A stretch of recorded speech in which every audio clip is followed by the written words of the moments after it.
Hey guys, welcome back to Andonstar's channel. The protagonist of today is a little electronic keyboard made by soldering electronic components.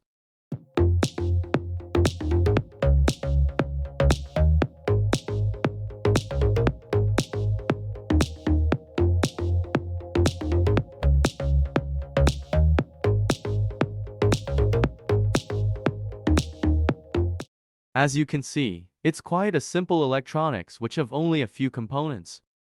And all the components that need to be soldered are direct insertion components. So you can also consider this video as a short soldering exercise.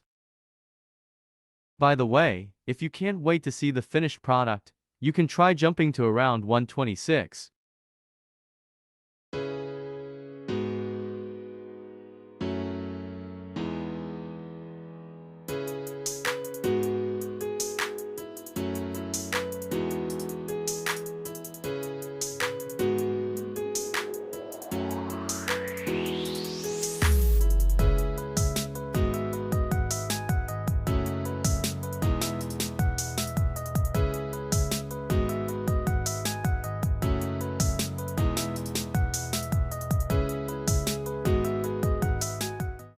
Here comes the last step. Let's finish our work and cut off the excess lines. Well soldered, each key can produce the correct sound, well, even if it's a bit noisy. If you like this video, please leave a comment or subscribe. See you next time.